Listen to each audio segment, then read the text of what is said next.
Hey Maximizers, and welcome back to my channel. My name is Crystal. I'm a money and coupon strategy coach. I'm here to help you save and make money so you can live the life that you love. And in today's video, I'm going to be sharing with you 5 tips to help you meal plan on a budget. It is so true, y'all. Most of us spend so much money on food. Let me know down in the comments if you spend a lot of money on food. One thing that has severely helped myself, my family, and hundreds of my clients is to meal plan, okay?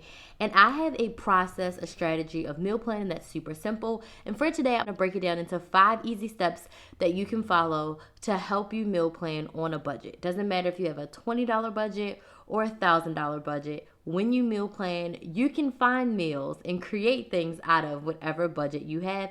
So let's go ahead and dive right on in. So the very first tip, y'all, is to set your budget and force yourself to stay under it. So when it comes to grocery shopping, we set a monthly budget, and then because we usually don't shop like once a month for groceries, you need to break that down into weeks or however often you shop. So if you shop once a week, then you should do it weekly. If you shop bi-weekly, then it should be a bi-weekly budget. You need to set this budget before you leave the house. You need to set this budget at the beginning of the month.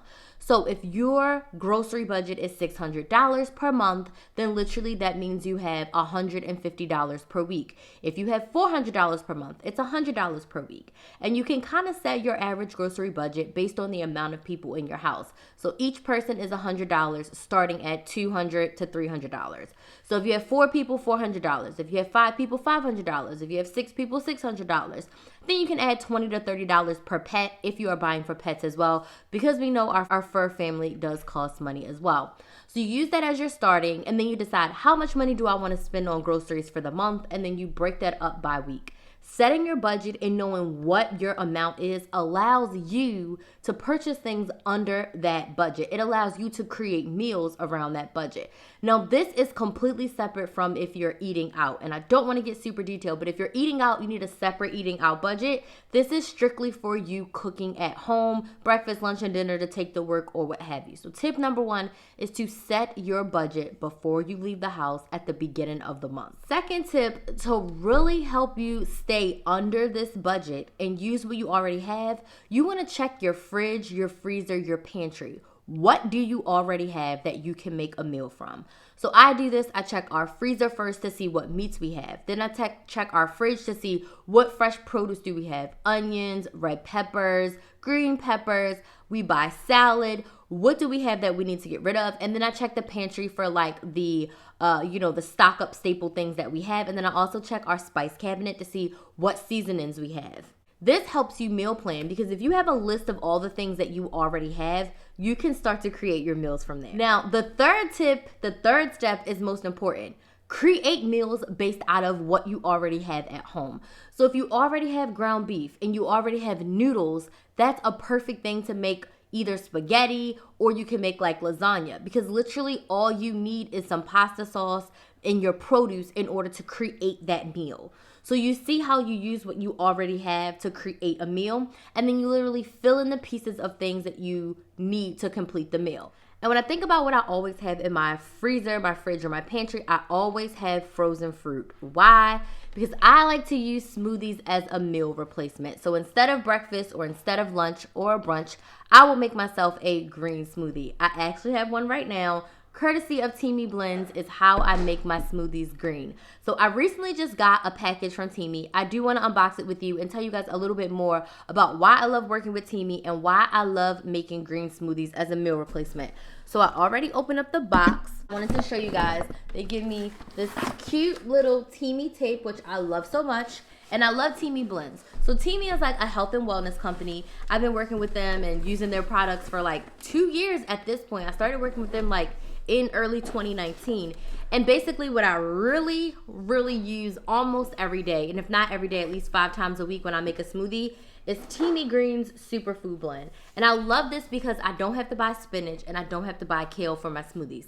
I still buy salads because I like to eat salads, but I don't like to drink my salads. I love this. This gives you 16 of your daily greens. And when I say it has everything, y'all, it has everything. It has wheatgrass, spinach leaf, broccoli powder, kale powder, rocket leaf powder, parsley powder, celery powder. I mean, it has literally everything. And I use this inside my smoothies to, one, make my smoothies green, two, to give you my daily dose of greens. It is vegan, it's gluten-free, dairy-free, it's 100% plant-based. It's beautiful in color, and this is brand new, so I think the seal's still on it.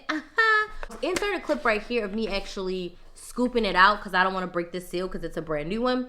And it's beautiful. I use about half a scoop in my smoothie. This is a 20-ounce Teamy tumbler, and I fill it up. This is strawberries, bananas that are frozen, water, and half a scoop of Teamy Greens Superfood Blend.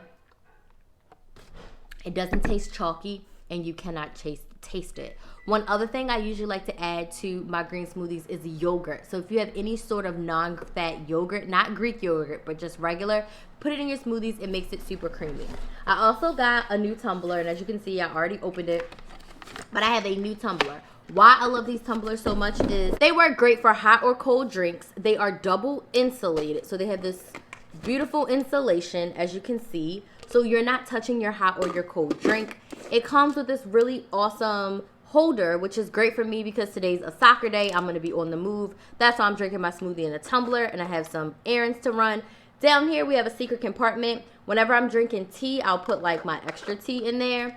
And then my favorite feature, which I don't have right now because I have a straw in mine, is the filter. So if you want to drink lemon water, if you want to drink strawberry water, you can put the strawberries in here, put the filter in, and you don't have to drink it. This also works great for the Teamy loose leaf tea. I've drinking Teamy Energy. I've drinking Teamy Skinny, which is a skinny tea you can drink every morning.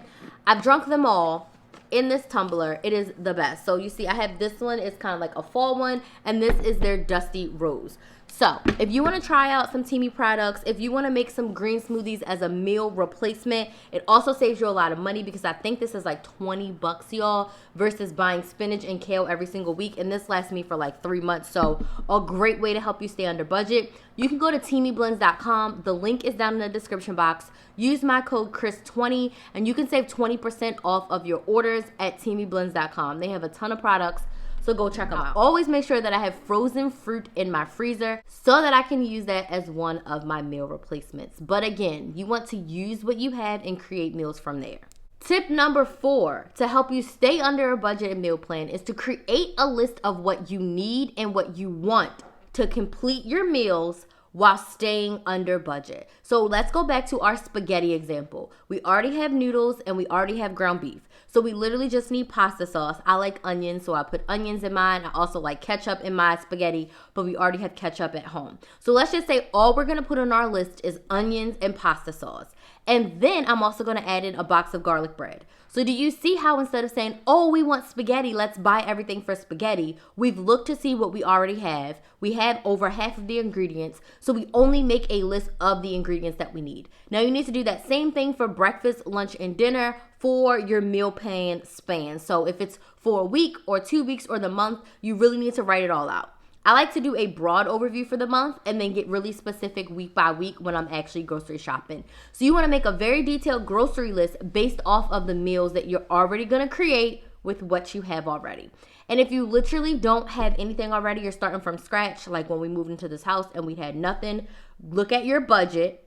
Look at your local grocery store or your Walmart, wherever you're going shopping, and say, all right, on average, we can get a pack of chicken for $10. How many days can I eat from a pack of chicken? And then you can decide from there, like what meals you want to cook for the week based on your budget and how much it costs at the store. But what you don't want to do, y'all, is just go to the store and say, we need groceries, and just throw a bunch of stuff in your cart. You want to sit at home and decide, what are we going to eat for the week? What snacks do we need? Breakfast, lunch, dinner. If you're the person that goes to the vending machine at work, like, what are you buying from the vending machine? And just buy a pack of that from Walmart, because I promise you it's going to save you at least like $10, okay? So then tip number 5, the most important tip.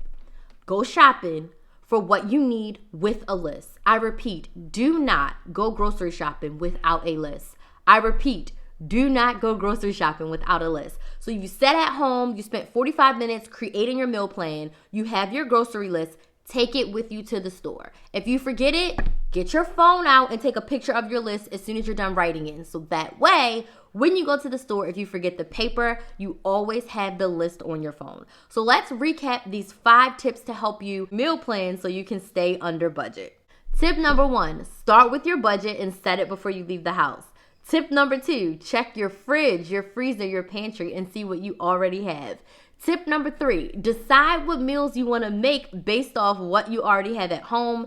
Tip number 4, create a grocery list, a needs list of what you need to complete those meals. And tip number 5 is to go shopping with your list and your budget. And a second 5.5 tip is take your budget out in a way you can't go over. So take it out and put it on a prepaid debit card, put it in a separate bank account, take it out in cash, or even just buy a gift card for the store you're shopping at so you can't go over your budget and you can still get everything you need. Let me know down in the comments if these tips were helpful and if you're able to stay under your grocery budget by meal planning. Make sure you also go check out teamyblends.com and get your Teamy Greens Superfood Blend or even a brand new Teamy tumbler and use my code Krys20 to save 20% off of your order. So I do want to thank you guys so much for your love and support. I appreciate each and every one of you. Stay safe out there as you are shopping, and as always, please like, share, and subscribe. Thank you all so much for watching, and I will see you in the next video.